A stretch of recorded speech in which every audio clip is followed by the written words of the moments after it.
નમસ્કાર વિદ્યાર્થી મિત્રો, ચેપ્ટર 7 એસી વિદ્યુત પ્રવાહમાં તમારું સ્વાગત છે। છેલ્લા વિડીયોમાં આપણે એલસીઆર એસી શ્રેણી પરિપથની મોડ ઝેડની શંકર સમતલમાં રજૂઆત z બરાબર r plus J omega L minus 1/ωc, એના ઉપરાંત મોડ ઝેડ બરાબર વર્ગમૂળમાં r square plus omega L minus 1/ωc square, I बराबर VM by mod Z cos omega T minus delta અને टेन डेल्टा बराबर काल्पनिक भागना छेदमां वास्तविक भाग एटले ओमेगा एल माइनस 1/ωc ना छेदमां वास्तविक भाग एटले R एने अनुलक्षीने बधी चर्चा करी गया। एना परथी खास किस्साओनी रजूआत करी गया।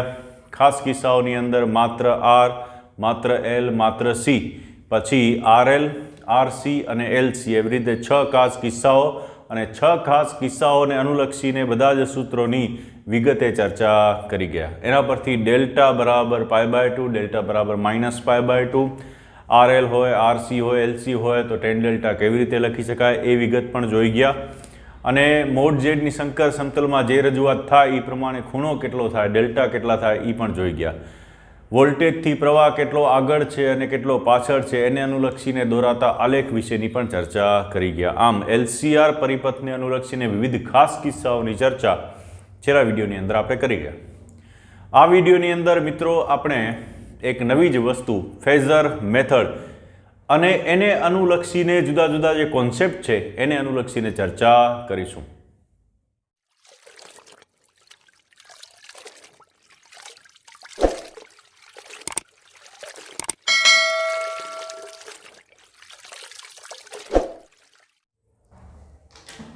ओके, मारी साथे साथे लगता जाजो। टाइटल आपो फेजरनी रीत।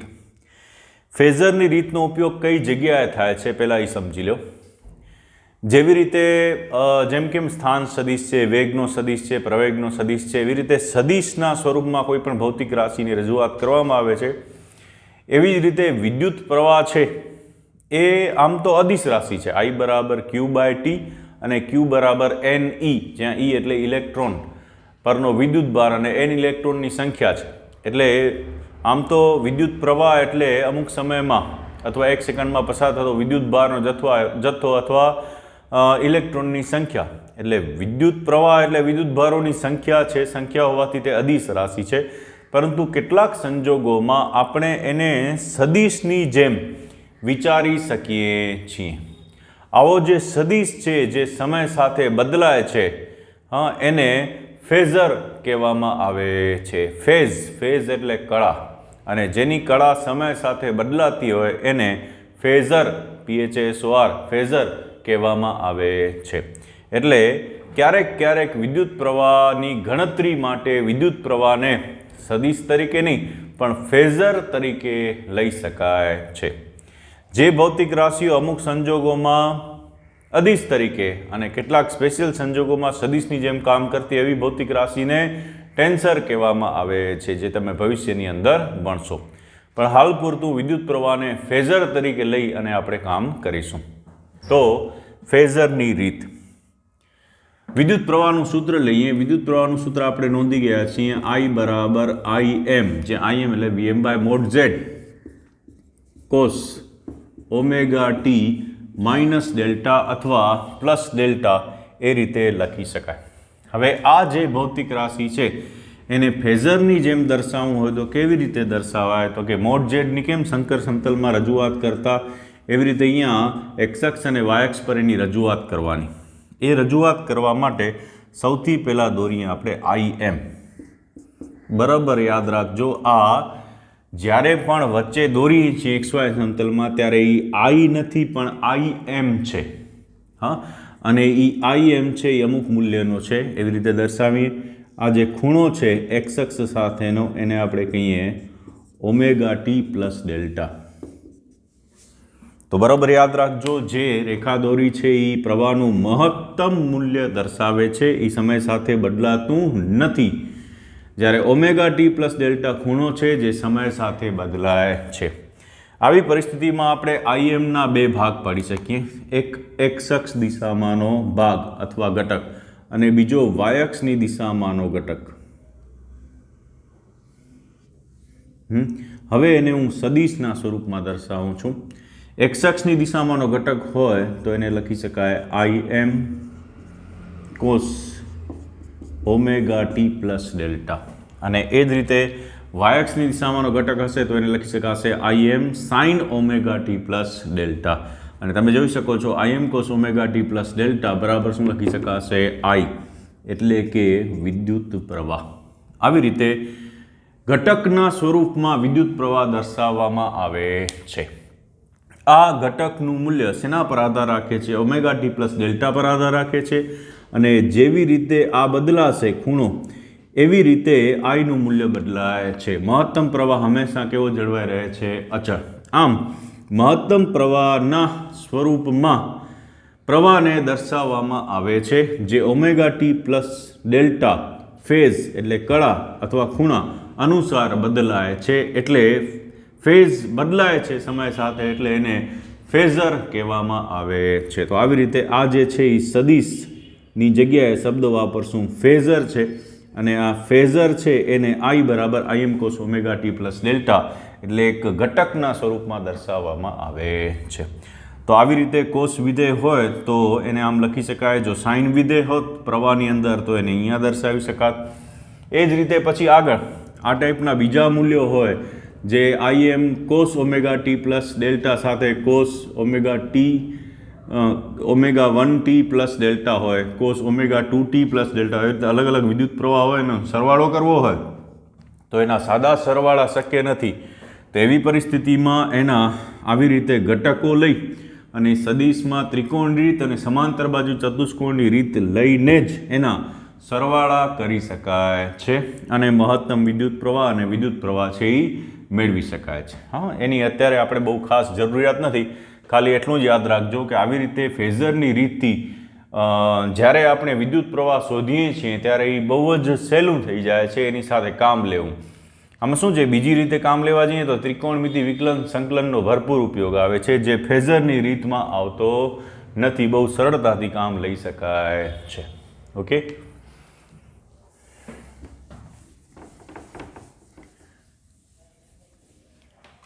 LCR AC શ્રેણી પરિપથની ચર્ચા કરીશું. લખજો LCR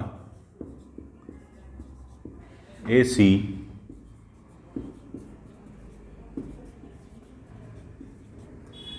શ્રેણી પરિપથ. LCR AC શ્રેણી પરિપથની અંદર ફેઝરને કેવી રીતે દર્શાવવામાં આવે છે એ સમજવા માટે તમારે મોડ ઝેડની L, C અને R, મોડ ઝેડની માત્ર L, માત્ર C અને માત્ર R માં જે શંકર સમતલમાં રજૂઆત કરી હતી એને ફરીથી એકવાર યાદ કરવું પડશે. હું તમને અહીંયા એના વિશે થોડીક વાત કરી દઉં ફરી પાછો.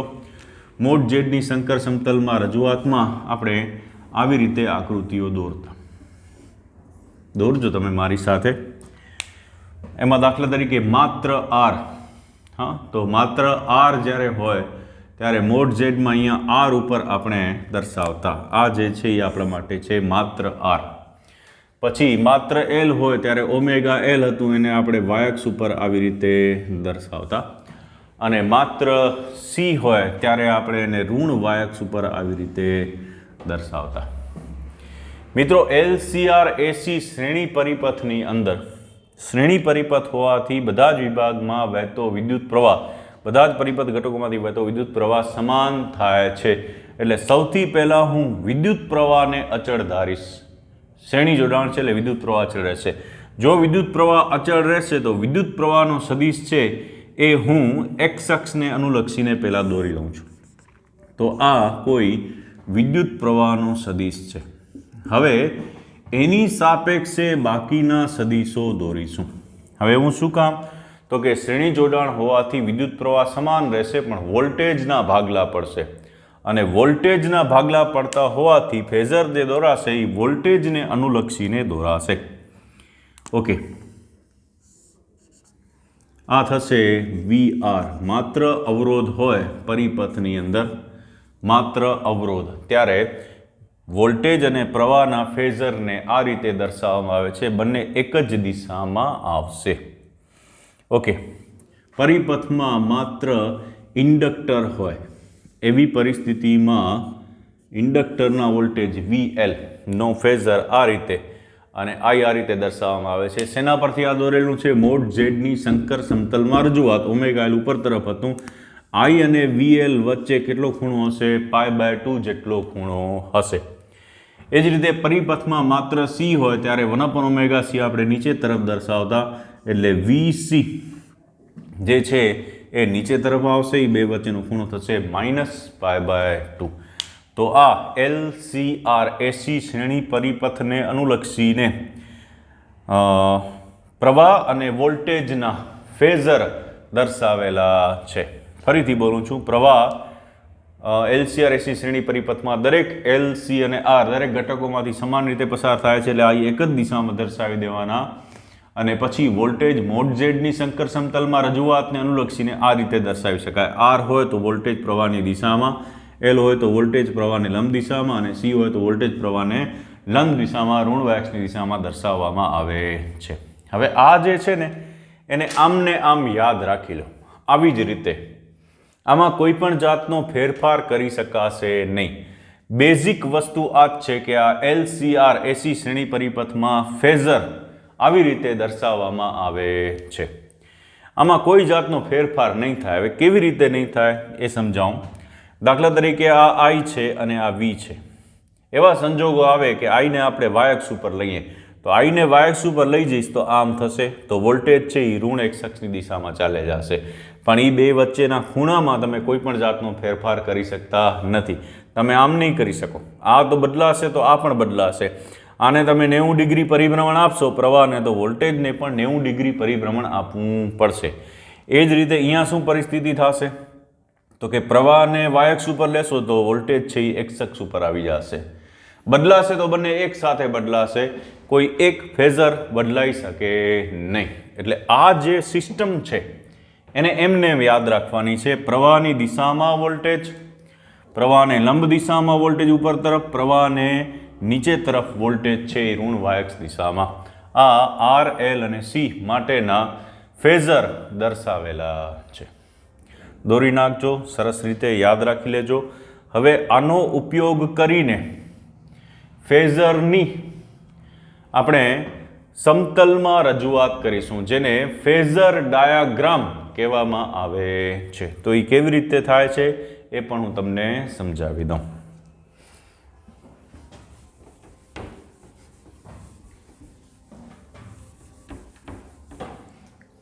ઓકે, સૌથી પહેલાં એક આકૃતિ દોરી અને વાત કરીએ. આ જે છે એ છે L, પછી C અને એના પછી આવશે R અને LCR AC શ્રેણી પરિપથ સાથે આવશે AC વિદ્યુત પ્રાપ્તિ સ્થાન, જેના વોલ્ટેજને V વડે દર્શાવીએ છીએ. L, C અને R ના ફેઝર દોરવા હોય તો કેવી રીતે દોરાય? કોન્સેપ્ટ ફેઝર દોરવા તો કેવી રીતે દોરાય? તો સૌથી પહેલાં શ્રેણી જોડાણ હોવાથી દરેકમાં વિદ્યુત પ્રવાહ કેવો આવશે? સમાન. તો આ વિદ્યુત પ્રવાહના ફેઝર છે. હવે વોલ્ટેજના ફેઝર, શ્રેણી જોડાણ હોવાથી વોલ્ટેજના ભાગ પડશે. V બરાબર VL plus VC plus VR. તો કેવી રીતે લખાય? તો કે VR આમ લખાશે. પ્રવાહની દિશામાં વોલ્ટેજ આવશે. ઇન્ડક્ટર આવશે તો ઉપરની દિશામાં વોલ્ટેજ આવશે અને કેપેસિટર આવશે તો નીચેની દિશામાં વોલ્ટેજ આવશે. આને નામ આપીએ VR, આને નામ આપીએ VC અને આને નામ આપશું VL. તો આવી રીતે પહેલાં દોરી નાખવાનું. હવે આના પરથી આપણે દોરશું ફેઝર ડાયાગ્રામ.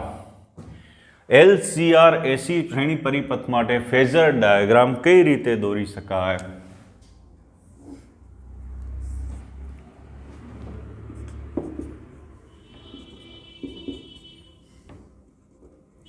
ચાલો, સૌથી પહેલા પ્રવાહ દર્શાવવાનું કે જે અચળ છે. તો આ જે છે એ પરિપથમાં પ્રવાહનો ફેઝર દર્શાવે છે. હવે બીજા ફેઝર દોરીએ. ચાલો, સૌથી પહેલાં VR કઈ દિશામાં છે? તો કે પ્રવાહની દિશામાં. એટલે એને આવી રીતે દર્શાવાશે, એનું નામ થશે VR. પછી VL કઈ તરફ આવશે? ઉપર તરફ. તો દર્શાવી આ જે છે એ છે VL અને કે યામ પદ્ધતિનું ઉગમ બિંદુ O. અને VC કઈ તરફ આવશે? નીચે તરફ. તો એને આ રીતે દર્શાવી. અહીંયા હું લખું છું VC. અહીંયા હું એક કન્ડિશન લઉં છું કે VL ગ્રેટર દેન VC છે, એના માટે અહીંયા આકૃતિ દોરેલી છે. હવે શું કરશું? તો કે VC ને VL માંથી બાદ કરશું. VC ને VL માંથી બાદ કરશું એટલે સમજો આટલો ભાગ તમે અહીંયાથી ઉપરથી બાદ કરો એટલે અહીંયા સુધીનો ભાગ આવે.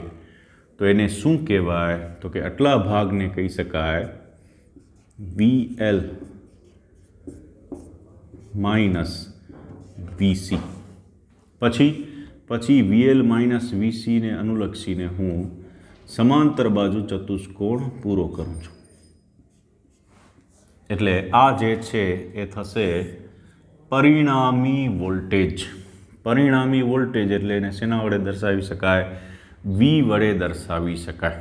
જ્યાં V બરાબર શું લખી શકાય? તો કે આ VR છે અને આ જે છે એ શું છે? VL minus VC.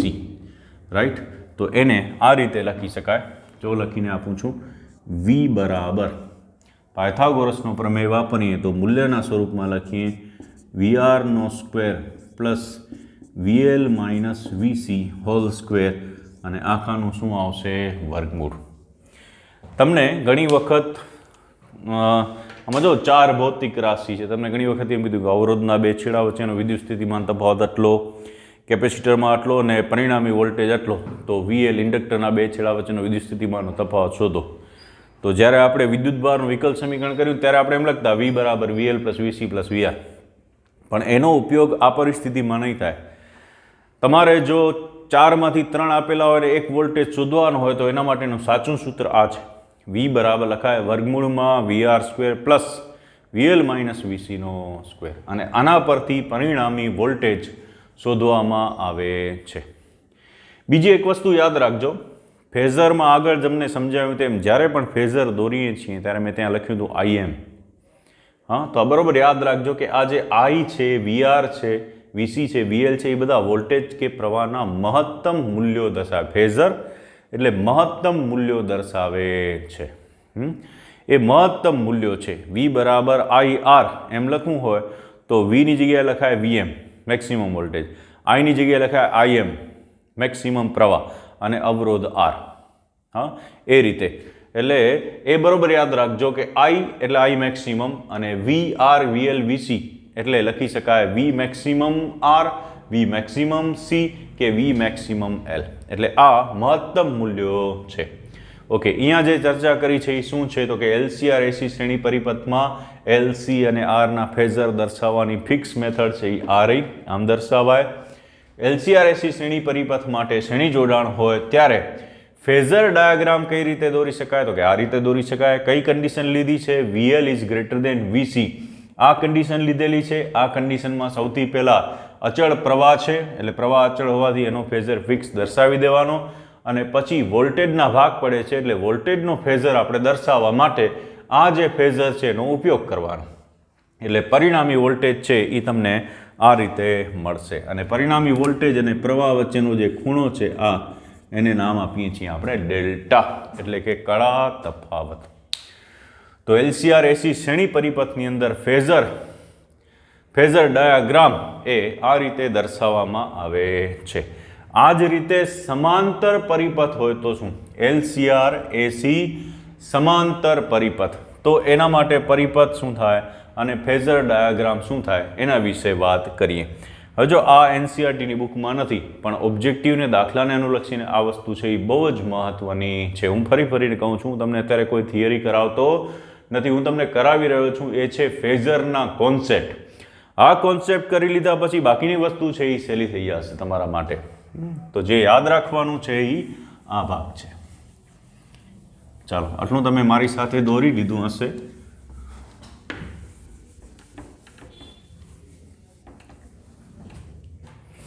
હવે ટાઇટલ આપજો LCR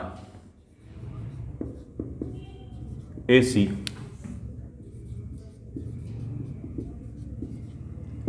સમાંતર પરિપથ. LCR AC સમાંતર પરિપથ કેવી રીતે દોરી શકાય? તો કે સૌથી પહેલા L C R જોડી નાખીએ. પછી એની સાથે શું આવશે? બેટરીના વોલ્ટેજ કેટલા થશે? V. અને સમાંતર જોડાણ હોવાથી L, C અને R દરેકના બે છેડા વચ્ચેનો વિદ્યુત સ્થિતિમાનનો તફાવત છે V જેટલો જ હશે. એટલે V કેવા થઈ જશે? અચળ. તો આ વખતે શું બદલાશે? તો કે વિદ્યુત પ્રવાહ બદલાશે. હા, વિદ્યુત પ્રવાહ બદલાશે. વોલ્ટેજ કેવા થઈ જશે? અચળ. એટલે હવે આના માટે હું પહેલા ફેઝર દોરું છું અહીંયા. બરોબર યાદ રાખજો, વોલ્ટેજ અચળ થઈ જશે એટલે હું વોલ્ટેજને એક્સ અક્ષ ઉપર દર્શાવું છું.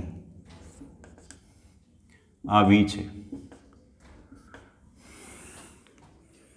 હવે મારે સૌથી પહેલા શું દોરવું છે? R માટે. માત્ર R માટે વોલ્ટેજ અને પ્રવાહ સમાન દિશામાં છે તો હું એને આમ દોરીશ. આને નામ આપીશ IR, અવરોધમાંથી વહેતો વિદ્યુત પ્રવાહ. પછી આગળ ફેઝર જે સમજાવ્યા હતા એ યાદ કરો. શું લખ્યું હતું એમાં? તો કે પ્રવાહ આ દિશામાં હતો ઇન્ડક્ટર માટે અને વોલ્ટેજ આ દિશામાં હતો VL. આમ કર્યું હતું આપણે. હવે તમે વોલ્ટેજને ક્યાં લઈ આવો છો? એક્સ અક્ષ ઉપર. એટલે આમ પરિસ્થિતિ છે. જો પ્રવાહ આમ છે, વોલ્ટેજ આમ છે. વોલ્ટેજને તમે એક્સ અક્ષ ઉપર લઈ આવો છો એટલે પ્રવાહ કઈ દિશામાં જશે? નીચેની દિશામાં. એટલે જ્યારે ઇન્ડક્ટર માટે હું વિદ્યુત પ્રવાહ દર્શાવીશ ત્યારે એ નીચેની દિશામાં દોરી શકાશે. આ થશે IL. પછી કેપેસિટર માટે શું દર્શાવ્યું હતું ત્યાં યાદ કરશો તો પ્રવાહ આમ હતો અને વોલ્ટેજ જે છે એ આવી રીતે દોરતા VC. હા, તો હવે આ પરિસ્થિતિમાં વોલ્ટેજને હું એક્સ અક્ષ ઉપર લઈ આવું છું એટલે આમ કરીશ. જો વોલ્ટેજ એક્સ અક્ષ ઉપર આવશે તો પ્રવાહ ક્યાં જશે? ઉપર. એટલે IC જે છે એ આ રીતે દોરાશે.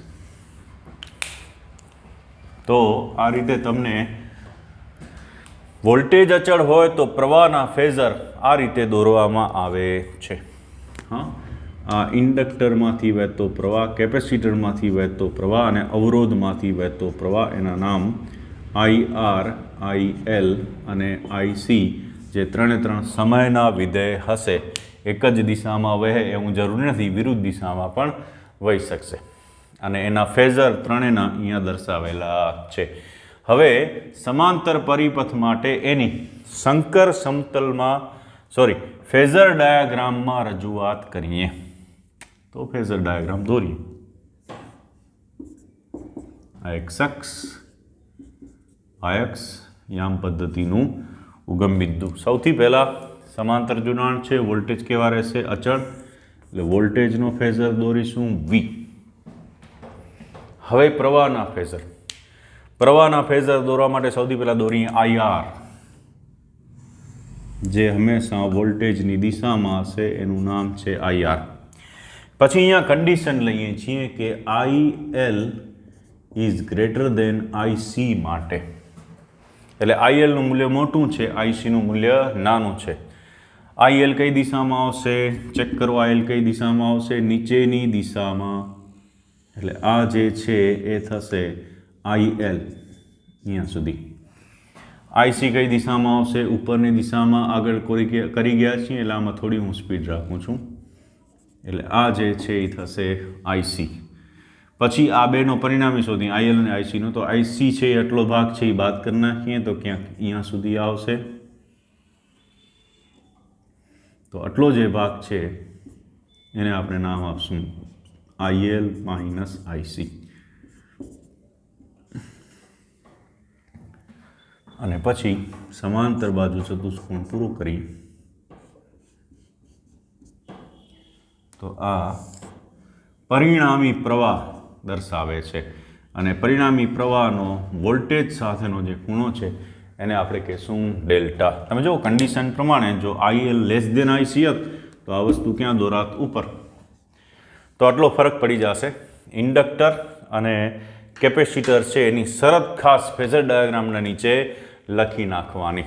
તો મિત્રો મેં તમને આટલી વસ્તુ સમજાવી. નંબર 1, ફેઝર એટલે શું? ફેઝર એટલે ઘૂમતો સદિશ. ઓમેગા ટી પ્લસ ડેલ્ટા પ્રમાણે જો ટી સમય સાથે બદલાતો હશે તો I બરાબર IM cos omega T plus delta સમય સાથે બદલાશે. એટલે પ્રવાહને ફેઝરના સ્વરૂપમાં દર્શાવી શકાય છે અને સદિશની બધા જ ગુણધર્મો, સદિશની બધી રીતો એને લાગુ પાડી શકાય છે. પણ યાદ રાખવાનું, પ્રવાહ સદિશ રાશિ નથી, એ અદિશ રાશિ છે. અહીંયા સરળતા ખાતર આપણે એને ફેઝરના સ્વરૂપમાં, જેનો ફેઝ ચેન્જ થઈ શકે છે, એ ફેઝરના સ્વરૂપમાં એને દર્શાવીએ છીએ. નંબર 1.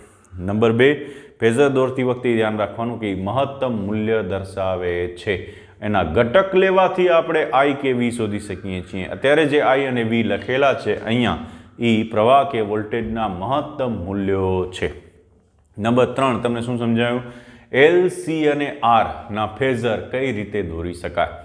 LC અને R ના ફેઝર દોરવા માટે તમારે સૌથી પહેલાં મોડ ઝેડની શંકર સમતલમાં રજૂઆત છે એને ધ્યાનમાં લેવાનું. ઓમેગા L ઉપરની દિશામાં, 1 ઓમેગા C નીચેની દિશામાં, એને અનુલક્ષીને વોલ્ટેજ છે એ દર્શાવવામાં આવે છે. અને LCR AC શ્રેણી પરિપથમાં શ્રેણી જોડાણની અંદર જે રીતે ફેઝર દર્શાવી છીએ પછી ફિક્સ છે.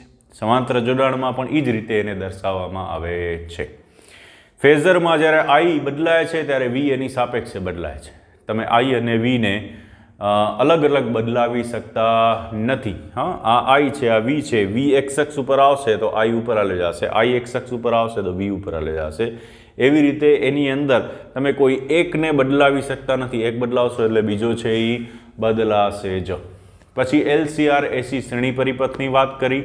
શ્રેણી પરિપથમાં ફેઝર દર્શાવ્યા, એ ફેઝરને અનુલક્ષીને ફેઝર ડાયાગ્રામ દોર્યો અને એના પરથી વોલ્ટેજનું સૂત્ર કાઢ્યું. V બરાબર વર્ગમૂળમાં VR² plus VL minus VC નો સ્ક્વેર. એ જ રીતે LCR AC સમાંતર પરિપથ લીધા, એમાં ફેઝર કેવી રીતે દર્શાવાય એ જોયું અને એનો ફેઝર ડાયાગ્રામ દોર્યો. અને ફેઝર ડાયાગ્રામમાં પ્રવાહ છે, પરિણામી પ્રવાહ છે એ શોધ્યો ને એ જ રીતે પરિણામી પ્રવાહનું સૂત્ર પણ લખી શકાય. I બરાબર લખાય વર્ગમૂળમાં IR² plus IL minus IC નો સ્ક્વેર.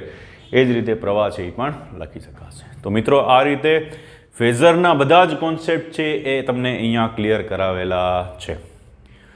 જ્યારે આપણે પ્રવાહ શોધીએ છીએ અને એના માટે વિકલ સમીકરણનો ઉપયોગ કરીએ છીએ ત્યારે એમાં ત્રિકોણમિતિ, વિકલન સંકલનનો ખૂબ ઉપયોગ આવે છે અને એને કારણે થિયરી છે એ બહુ લાંબી થઈ જાય છે.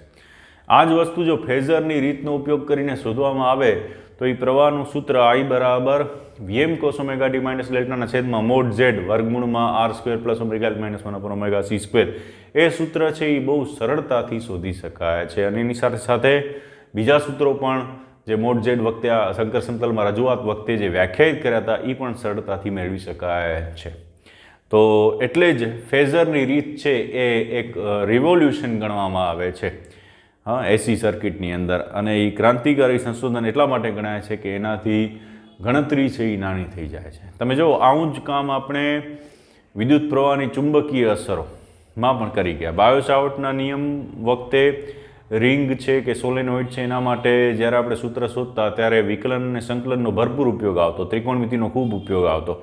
એની જગ્યાએ એમ્પિયરના સર્કિટલ નિયમથી સરળતાથી એ સૂત્રો શોધી શકાય છે. એટલે એમ્પિયરનો સર્કિટલ નિયમ જેવી રીતે એક ક્રાંતિકારી સંશોધન છે એવી જ રીતે ફેઝર મેથડ એસી સર્કિટની અંદર ક્રાંતિકારી સંશોધન છે. અને ભવિષ્યની અંદર એન્જિનિયરિંગમાં જતા વિદ્યાર્થીઓને તો આનો ખાસ ઉપયોગ આવશે. એટલે સરસ રીતે લખીને આ કોન્સેપ્ટ તૈયાર કરજો એટલે આના ઉપર આધારિત થિયરી તૈયાર કરવામાં તમને ક્યાંય વાંધો આવે નહીં.